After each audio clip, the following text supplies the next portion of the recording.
Hey everybody, welcome back. So wanted to do a quick stream again, just kind of covering some channel announcements and also hopefully to clear up some technical issues. Man, those of you that have watched these live streams on a weekly basis know that StreamYard has been the bane of my existence. So we had the Alex Rudd fishing live stream here yesterday or last night, and we had some issues with it streaming to Facebook. So never had that issue before. Video was good, audio was good, and then all of a sudden we find out as soon as he jumps on, I get the dreaded red exclamation points on the Facebook stream. So I'm getting on here to hopefully get ahead of this.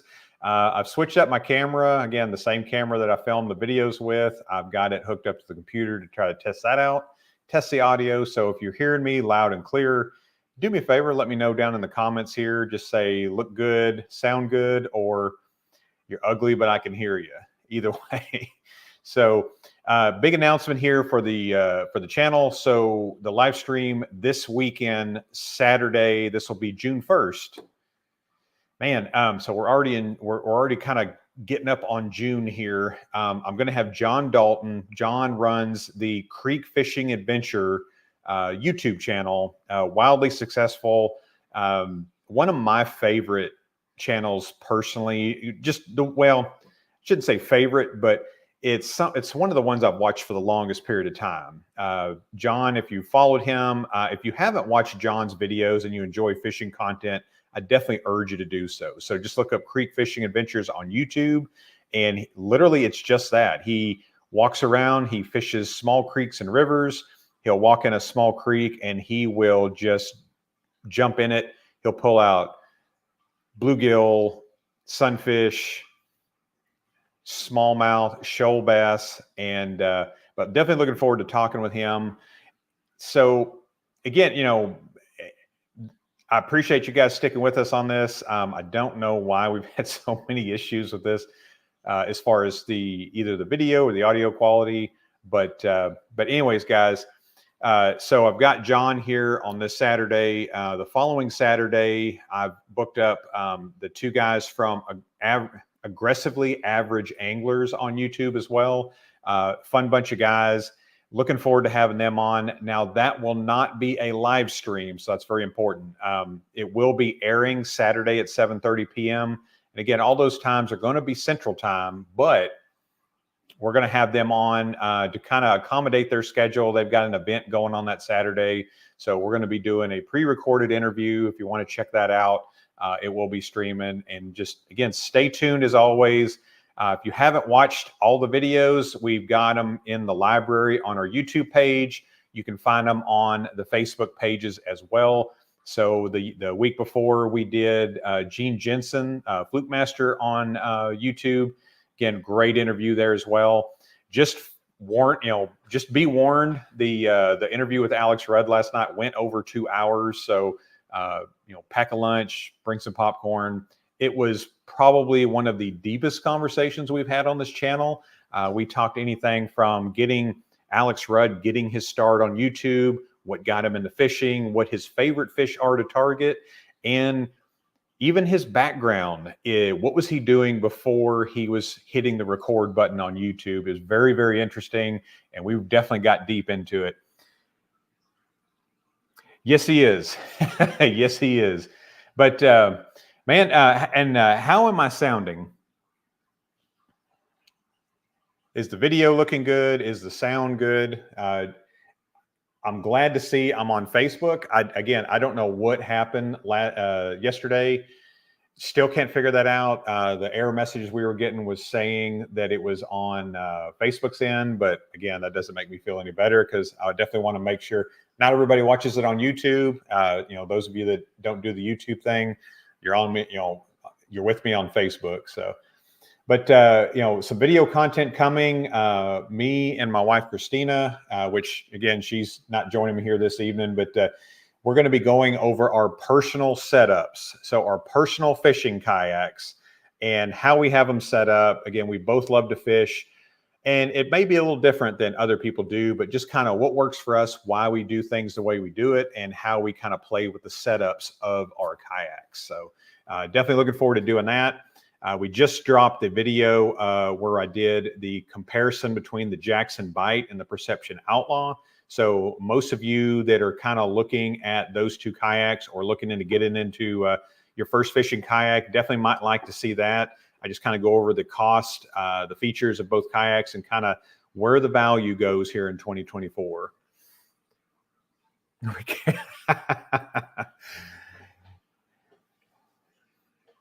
Hey, you know what? I'm admittedly, I am not the biggest Facebook guy.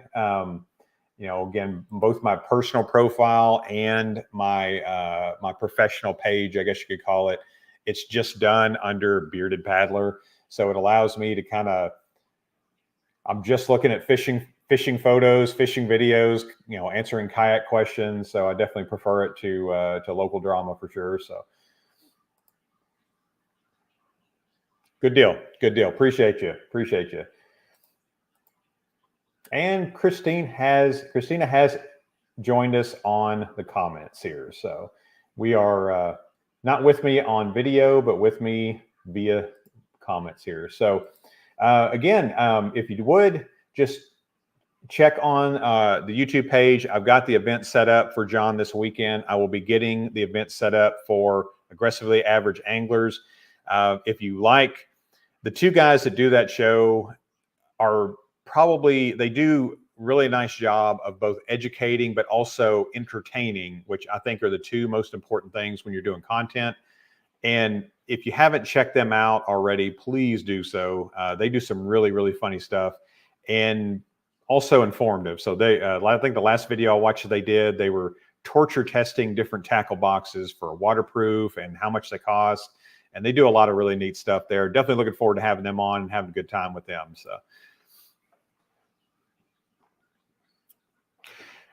So I am currently in the PWR 129 from Bonafide, and I run a motor on it. So yes, I do. And the reason I do that is it has nothing to do with weight capacity or stability or anything like that. The reason I do it is when you're motoring and you're going a pretty good speed, you're going to get a lot of churn. Now, is that going to fill up the boat with water and sink it? Of course not. Is it going to fill it up? You know, you're going to have a bunch of standing water? No, it does keep that from happening. And it may slightly prevent a little bit more drag, but that's going to be really minimal. But I do, if I'm paddling, I really don't. I just have never used them unless I'm in a pedal drive or a motorized kayak. So the answer right now is yes, but honestly, I typically don't unless I'm doing that. I had a New Canoe Unlimited in the past, and I did run the scupper plugs in it, but I loaded that thing up. I had a sealed lead acid battery that weighed about 70 pounds on that thing. I had the XI3 motor on the front. I had my big behind in there, and then I also had a lot of gear. When I go to the lake, and my wife can definitely attest to this, is I take everything. I'll take everything I own on the kayak, and then I will end up still throwing the same 2 or 3 baits that I typically do. So, but that's a good question. So New Canoe is definitely up front with the weight capacity, both self-bailing, which was without the scupper plugs in, and with scupper plugs in. So.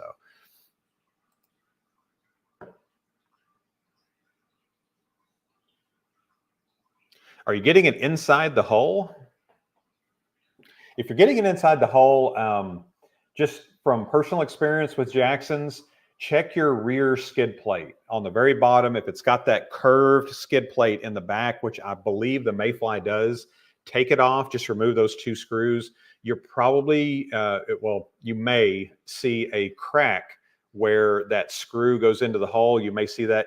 If you fill that in just with a heating gun and some plastic, or you can silicone it, but I would definitely suggest doing just a heating gun and some plastic in there. That will seal that up and prevent that. Sometimes when that skid plate on those curved ones would get banged pretty good, it would, you got a little threaded insert in there where that bolt goes in. Sometimes that will kind of move that around and it would develop a crack every now and then. So that was the first thing I would check. If you have no cracks or any serious wear on the bottom, that's usually the culprit on those.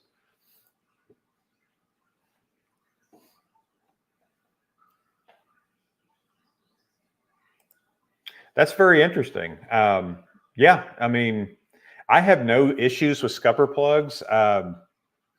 You know, the Titan X, the Titan X comes with them, and I always run them in that. The Titan X has really corrected the standing water issues you get in the front of the kayak that you did with the previous Slayers and even some of those Titans, because they've kind of curved it downward to drain better. But I just, it comes with them. I leave them in. There's no real reason for that. Now, obviously, if you get water in it, it's not going to drain out, but that's just as simple as just pulling the plug. So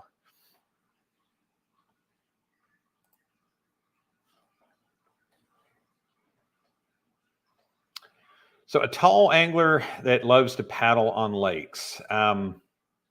Honestly, anything Jackson makes, I have been comfortable in. The Jackson Bite, which I just did the video on, comparing it to the Outlaw, the Bite I think is one of the best paddle all-around kayaks for stability. You can run those on rivers. You can run those on lake. You can do a lot of stuff with that.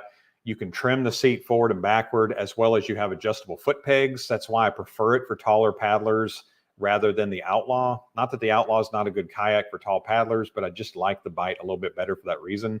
I'm tall as well. I'm mostly torso, but again, leg room, there's certain kayaks that just don't have that adjustability, and there's others that really do. Honestly, the Liquid Logic Kiowa is the 12-footer is probably one of my favorite just pure paddle kayaks. And the Tarpon 120 is not bad. I like the longer kayaks for paddling, just for straight line performance. You're not going to get more leg room out of a longer kayak than you would a shorter. And the reason I say that is the cockpit is going to be the same size on those kayaks, whether they're 10 or 12. You're just going to gain a larger front storage and a larger rear storage, but your cockpit's going to be the same. But some of them, again, being taller, definitely, if you can't demo them, sitting in them is definitely going to help you out, because if you're not comfortable in that first couple of minutes, you're going to be absolutely miserable after a few hours in it. But yeah, that's probably what I would suggest. The longer and thinner, the better too. So if you can find like an old Jackson Cuda, the 12-footer on that, that's one of the best paddle kayaks ever made. But yeah, I like the Bite. I like the Liquid Logic Kiowa. That's Kiawah. And the Tarpon, again, the price has gone up quite a bit on those. I still prefer the 12-footers over that. Man, what's going on, Juan? Saw you guys on the live stream here earlier, man. That was a good job. Man, you've been killing it here lately, though. I saw those photos you've been posting.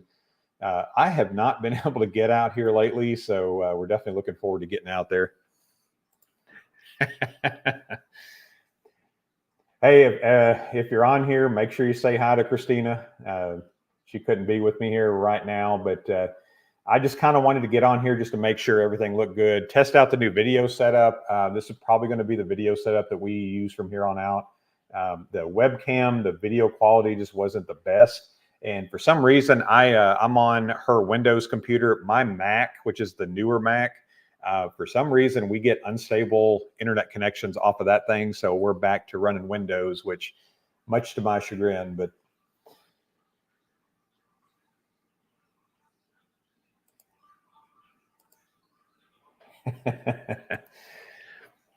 she is the star of the show. She's the camera talent, not me. I'm just the face next to her on the screen.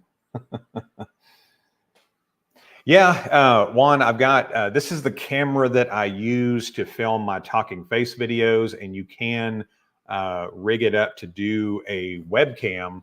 And I don't know why I haven't before now, but just now trying to do it here. And I got some got some artificial light here too, but for your viewing pleasure, obviously. That's probably the second splurge that I've done on my channel. I always tell people if you're starting out a YouTube channel, audio is the first thing you need to splurge on. Camera is fine. I like to take photographs too, so I just kind of dig it. The one I'm using, it's the Sony ZV-E10. Again, it's not a tremendously expensive camera, but it's not cheap, or not cheap to me. But the biggest thing with it is the lenses. The lenses are what make the camera, not necessarily the camera. But man, most of the new phones film in 4K and 60 frames per second. So again, I always caution people. I just started looking at cameras when the YouTube channel started to try to kind of pay me back a little bit. So I just kind of use that to purchase cameras. And again, if people aren't watching the videos and hitting that like button and subscribing, again, I wouldn't be able to do it. So definitely shout out to everybody that's tuning into the videos and watching these live streams. The live streams are just kind of fun for me and Christina. It's just kind of something we do to interact with everybody, but also we've just had some really good guests on, which I've been really happy with. And the community is definitely one of collaboration, which Juan, I'm sure you and Jay have seen as well, but been really enjoying that.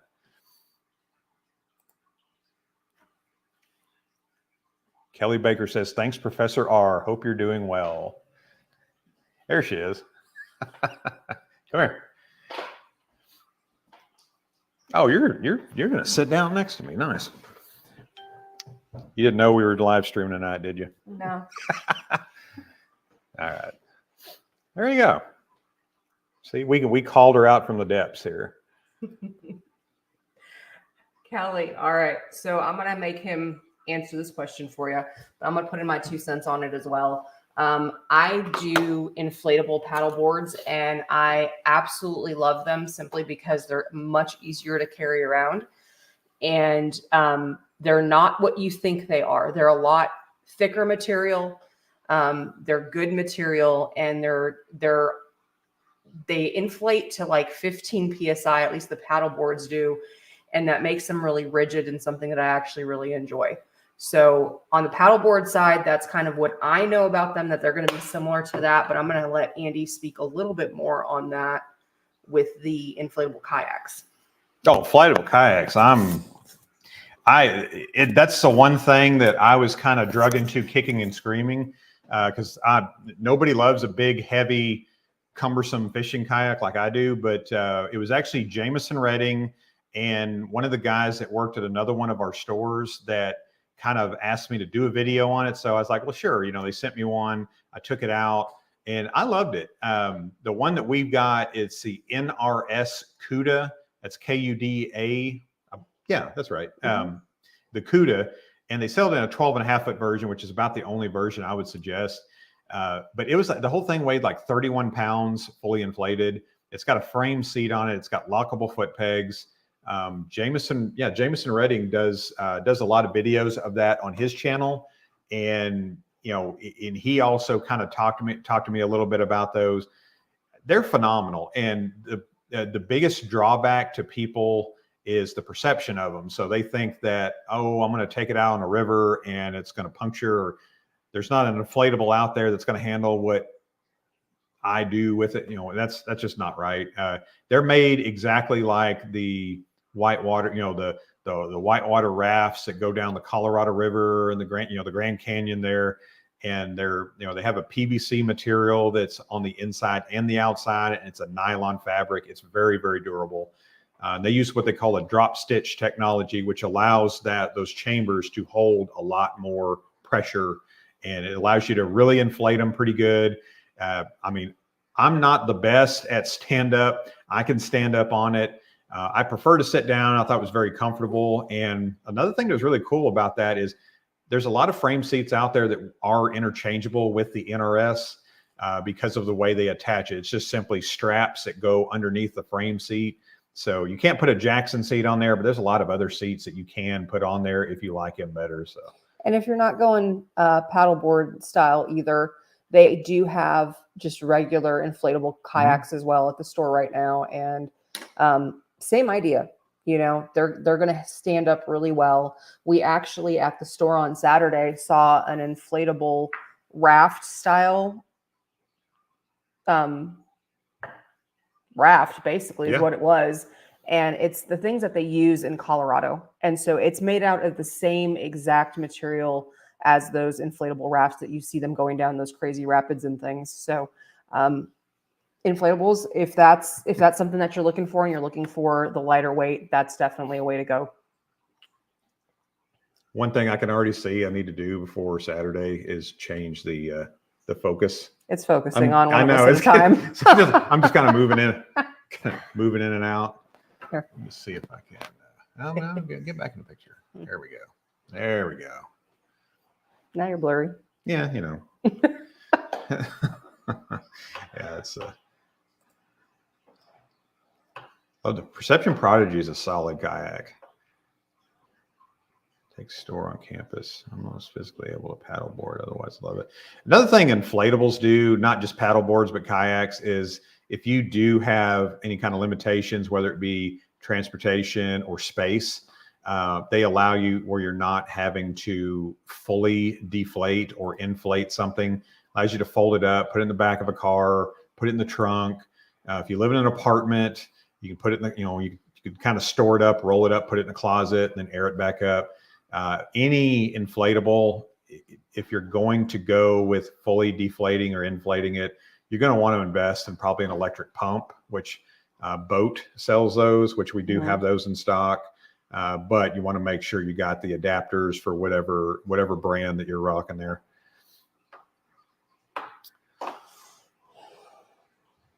The good news is we've got Facebook people. So we got Facebook on, and that's really kind of the thing there. You know, obviously YouTube's rocking it. So I definitely appreciate you guys on that.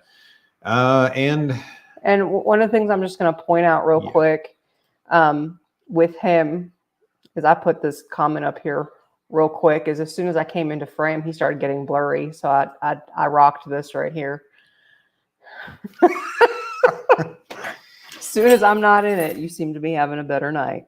What's the channel and what's a video without a good Taylor Swift reference, right? You know, that's what we're here for. Neither one of us really listens to her, though. No, she's in the news enough, though. I should know a little bit about it. But got a PWR 29 today. Nice, from a paddle shop per your suggestion. Thank you for that, by the way. Up here in Minnesota today, are you worried about the weight of the boat with two motors on it? Well, two motors, not really. I mean, the weight of the kayak, yeah, it just depends on what motor you get. I know that we had Gene Jensen on. Gene is famous for the PWR, fully rigged up. He's got the power poles, the Torpedo. He's got the bow mount, batteries. Gene really made a good point on that live stream where he made it a point to say, don't rig it up like he's got it. He's got sponsors. He's got things that he wants to showcase it on. You know, if you're running weight more in one side or the other, the PWR does not allow you to trim the kayak. So, you know, in the low position, you are moving it forward, and the high, you are moving it back. But you really got to you've really got to plan on how you're going to load it up. So if you're going to be heavy in the back, that boat is going to handle a little bit more loose. If you're really loaded up in the front, it'll track okay, but you know, you're going to be throwing some wake on the front end there. I would, you know, if you're wanting to get to a spot, you want to cover a lot of ground, I would suggest the stern mount motor. If you're wanting to kind of troll around small areas, you know, I know everyone kind of likes to do both, but there's always a primary use. I would definitely suggest going with one or the other instead of doing both. Doing both's a little bit overkill on a kayak, but you know, I run the bow mount, so we're able to cover quite a bit of ground. Mm-hmm. I can tow her on her kayak to the spot we're going on, and I'm on lake, so very rarely am I going to be in a spot where I'm not accessible by an access point, and I'm not covering 12, 15, 15 miles at a time there. So. Yeah. And when he said he's towing me, we've done 2 different setups with a bow mount. The first one was when he was in the Unlimited and I was in the U-Pick, and ours wanted to do this number every time that we went somewhere. It literally, we ended up being apart. And the most get us both in focus. See, the most recent trip we did the PWR with the bow mount. Mm-hmm. And I was in the Lynx. I took my drive out, and when he towed me, he said he didn't even feel like I was there. Oh yeah. So we use that bow mount a lot. I mean, we're using it to get places. We did night fishing, so that's why he towed me back, because my lights actually turned off on me. And then so we use it not just to get places, but also to troll as well. Well, he does mostly. Yeah, and photobomb. That's a proper pun right there. That is a proper pun.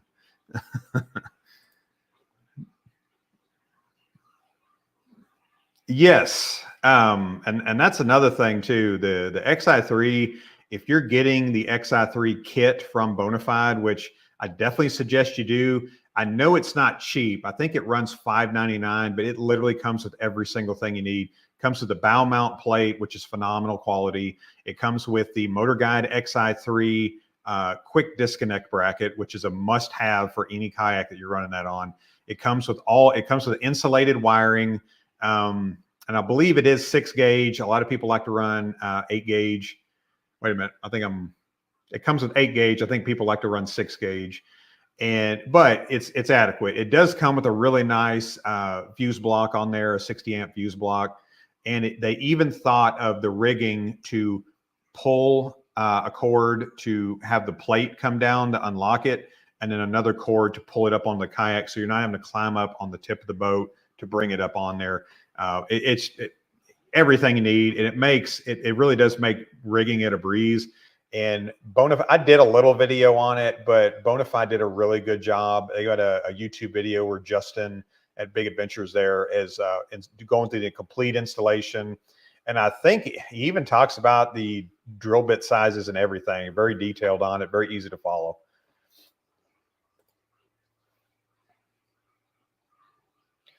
Love the NuCanoe Unlimited 12, but hesitant to buy because of the pivot drive. Can you give me your professional opinion on the pivot drive? I like the pivot drive. Is it the greatest thing ever made on a kayak? No, but it's different, which I like. It's not your typical plug it in the middle of the kayak and then pedal it.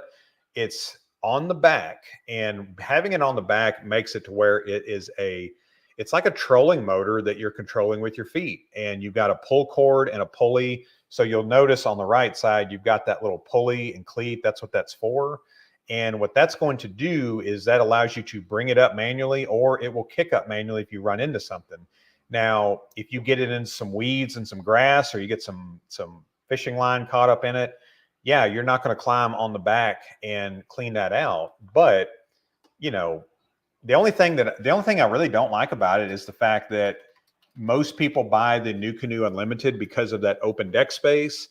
And what that product does is it kind of deletes that a little bit. So if you're okay with cluttering up your deck just a little bit, I think you really like it. So I'm gonna weigh on this real quick. The inflatables, number one, is my thing, and the RVR is my thing also. So I'm excited for you because I like both of those things. And he's about to smack. No, I'm doing what you're doing. I'm taking the focus off of you by moving your hands. We've also got a bug flying around, so I'm waiting for him to hit it with his hat. It's on my radar.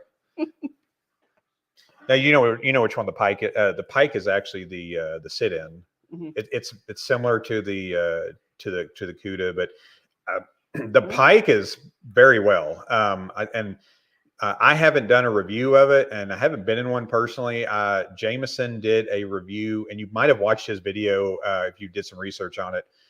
He did one where it was the pike versus the CUDA, I believe, and the pike.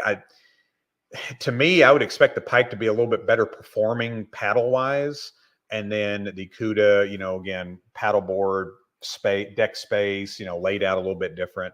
I believe they both have a good seat. They both got lockable foot pegs.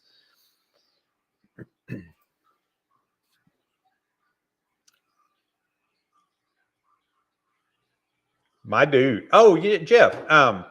Man, send me. Have you sent me that request on Facebook yet? We'll add you into that group where for the outdoor content creators. I think you'll definitely benefit a lot from that. I know I have. I help. I give advice on there, but I'm no means a YouTube expert. I'm just a dude with a camera that talks a lot. So, man, glad you're liking that Titan. I think. You had the issue with the handle, I believe, and I think they're warranting it for you too. No, not the handle, but the oh goodness, sidekick. Yeah, definitely. Send that over to me, man. We'll get you set up on that. PWR 129 for this year, and honestly, I've liked it so much, I'm probably going to buy it, and it'll be my personal kayak. I ran a Pro Angler 14 last year with the 180 drive. I loved it. I absolutely love the Hobie platform and the Hobie drive. The only hesitation I have on it was just the weight. I'm somebody that loves to get in rivers and creeks also. And so we spend a lot of our money on rivers and creek fishing. So, my tournament setup, I've got a PWR, I've got an XI3 on the front. But I don't use electronics. I don't use fish finders or anything. Definitely nothing against people who do, but I look for signs of life. We're looking for balls of bait fish. We're looking for birds. Anything that kind of tells us that there's some life in there. But really the fishing part of it for us is just kind of getting out. I don't do a lot of content filming for fishing trips unless I'm in a specific kayak that I'm reviewing, but I just kind of enjoy being out. Yeah, I'll add to that. His lake setup is a PWR. Yes, his river setup is he goes back and forth between the Tripper and recently the RVR. For me, my lake setup is the Hobie Lynx, just so that way I can keep up with him in a motor. And then my river setup is the RVR. And we'll be doing videos on both of those kayaks, our personal setups and layouts, and why we do what we do. And again, I don't run fish finders. I did last year, and I liked it fine, but I just found out where I just kind of stopped using it, and it was just it was an expensive video screen that was just sitting there, and I just, especially in the evenings, when I do most of my fishing, or when I prefer to do most of my fishing, it's like a big bright light shining. Even with the night mode, it's still just a bright light there. And, I'm using side scan in a lake that I'm very, very familiar with. So I really got to where I just wasn't using it a whole lot. Yeah, no worries, Dana. This was not planned. I was just kind of getting on to make sure we were fixing our issues, and then we just started talking, of course. Yeah, and then he the interest dragged me out of our room. Yeah, no, you got your mic. Yeah. Put it on. Talk to the people.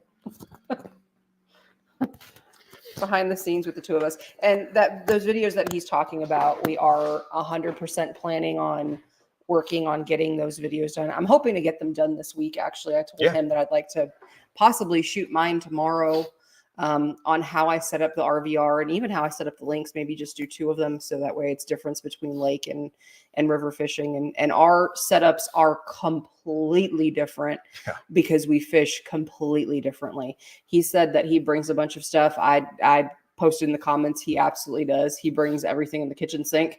I don't. I'm minimalistic. If I'm throwing swim bait, that's all I'm throwing. Nice. Oh, are you talking behind the seat? You can fit both. You can fit two of the minis in the battery pod behind the seat. That's really, really interesting to know there. So you got two 100 amp hour minis. That's You got him thinking now. That's a juicy piece of information there. Appreciate that. Vibe Shearwater with an XI3. Can't beat Spot Lock. I use it in creek. Interesting. Interesting. Um, and admittedly, I'm not a huge expert on the vibes. The only ones I've seen have been really used, where people have traded them in. So, there's a lot of kayaks that I'm not extremely high on. Not that I'm ever trying to discourage people from ever trying something, because to each their own, obviously. But, vibe, anything that paddles well and then you can put a motor on, you're going to get a very good motor performance, just my personal opinion. And that's why I went with the PWR. Is it for everybody? No, but it does paddle well. It does a lot like a lot of the, some of the Feel Free and Vibes, where it's got the foot controlled rudder. That was something that I've done before, but it was very, very limited. And my first video I did on the PWR was just on the water demonstration, paddling around, threw a lure around a little bit. It was kind of early in the year.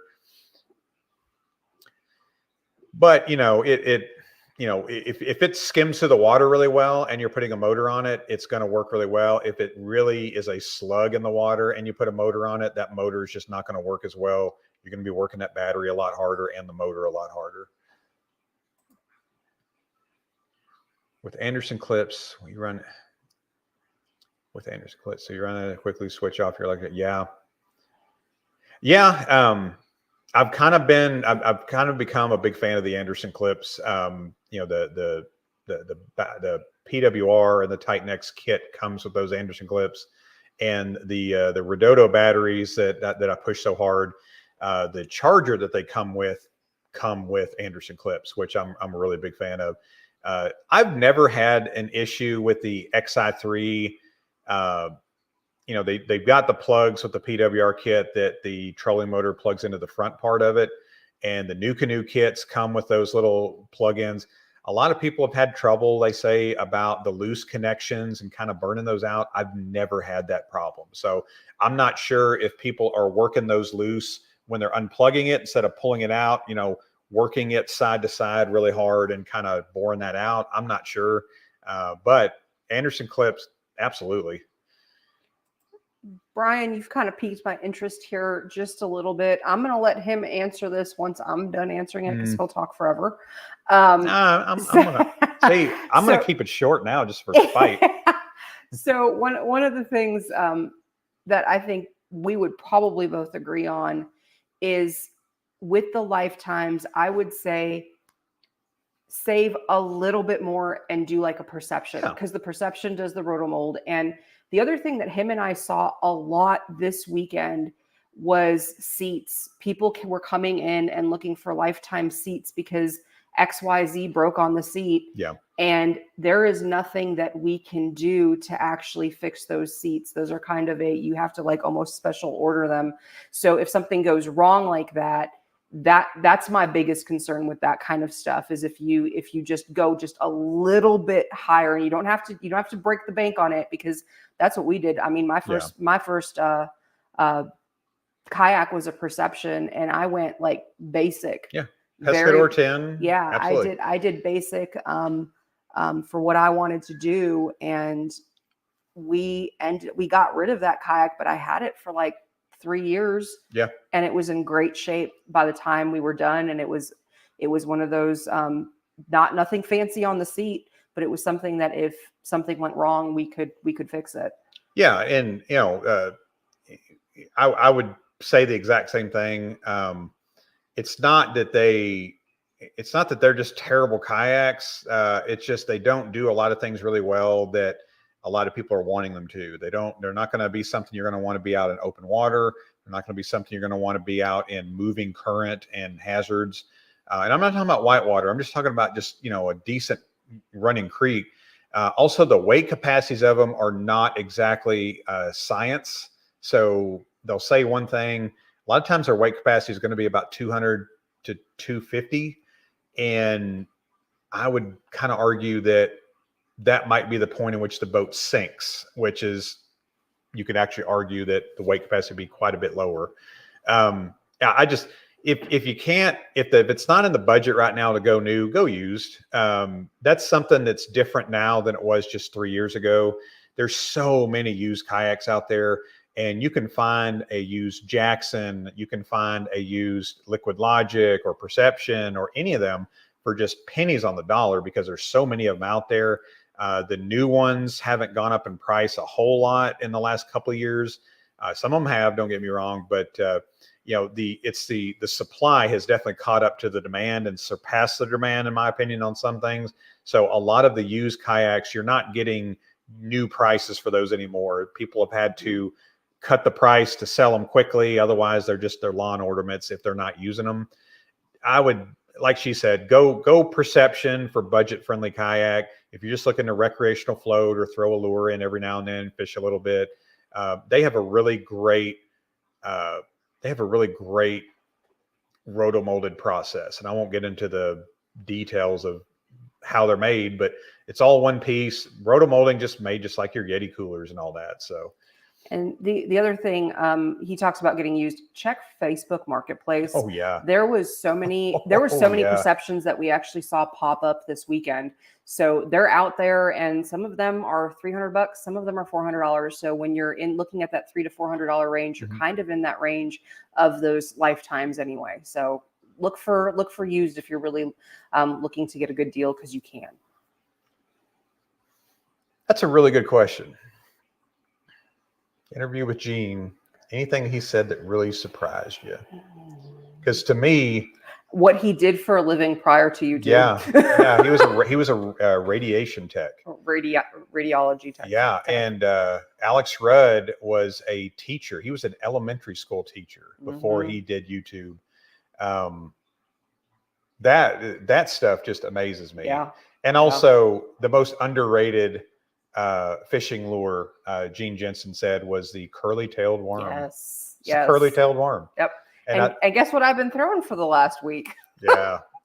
Going back to basics, man. And just talking, those guys are so full of information, and sometimes it's the simplest things that we get away from, especially with fishing. It just, I think every single angler out there, what they grew up throwing, caught them fish before we got into, $20 chatterbaits and, $80 glide baits. No lure has caught more fish and won more tournaments than the plastic worm. Yep.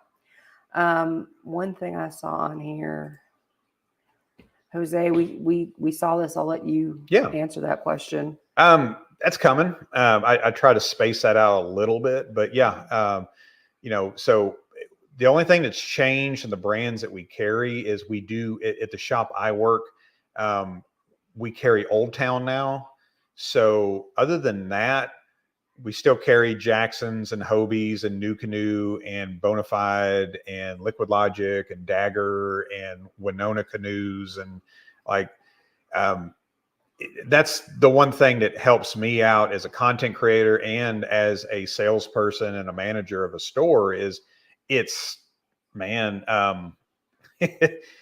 we literally have access to the best in the business. Doesn't necessarily mean the most expensive, but the best quality stuff. We don't carry Crescent. I know a lot of people are very popular and very high on Crescent. We can't carry everything, obviously, but that would be the only quality brand I would say that we don't carry. Crescent's may not be my favorite brand out there, but there's a lot of people that really like that brand. And they are American made. They are rotomolded. They're, they do things the right way. And, And one of the things, as we're talking about Crescents, one of the things in the Alex Rudd interview that he mentioned was the difference between like the Shoaly and the RVR, because that's a question that a lot of people ask. I mean, we did a video on it, and he said something that absolutely struck a chord for me. Is he was talking about how with the Shoaly, it's better for going up current. And I know that I experienced that when we took it out. The RVR is better if you're going with current. Yeah. And so that's something, if you guys are looking at some differences on that, Alex Rudd actually touched on that as well. So. Absolutely. Crescent will definitely put you in the water, but it is very, very maneuverable. Yep. And Alex Rudd he's got a video that he did a collaboration with John from Big Creek. Yeah. And he ended up in the water with a Shoaly. So, I mean, we've all done it. I've put an RVR, and RVR's put me in the drink a couple times on one trip. So it's there.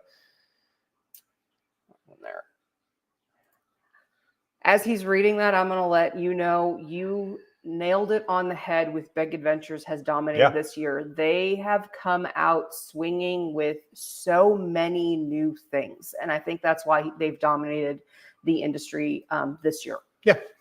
And I mean, I don't know, you could kind of make the argument last year, it just wasn't as big. The RVR coming out last year, I thought was so needed. And we have been pushing Big Adventures to do a river kayak for a while now. And I'm not saying that was what, we get all the credit. Absolutely not. But it definitely, because we're very river and creek heavy in this area. So most of the people, whether they're recreational or fisher, they're doing rivers and creeks. So I really loved that kayak a lot. And, so that I was definitely last year, I don't know that anybody really dominated it last year, but Big Adventures started the momentum. And I really wish they would have launched the PWR at ICAST and then done the skiff after, because the skiff still got lost in the bunch. The skiff, the SKF 117, is one of the most underrated kayaks in Bonafide's lineup, in my opinion. It's got the drop-down skeg, just like the RVR. It's a flat platform. It has the SS series seat on it. It's phenomenal. But the PWR just was like dropping a nuke bomb on the industry. It really was. I'm going to give you a different perspective on that, because they dropped the Titan X, and the Titan X had everything but the kitchen sink. Yeah. And the PWR is similar to that, where the SKF is different. So it gave them a different perspective. Yeah. So absolutely. I love it when you bang the table and it puts me out of as a focus. So sorry. I'll tell you what, good thing. Good thing I don't pay you much, right? I'm free labor. That's the best kind of labor. All right. So Glenn bought a used autopilot from OMTC for $3,000. Well, don't be putting our business out there like that. Such good condition. I felt like I was doing something wrong. The only shop I know that does trade-ins. Be on the lookout. Yeah. And man, I got, not to go on a tangent on this. Glenn, we got, and you might have seen that on our Facebook page.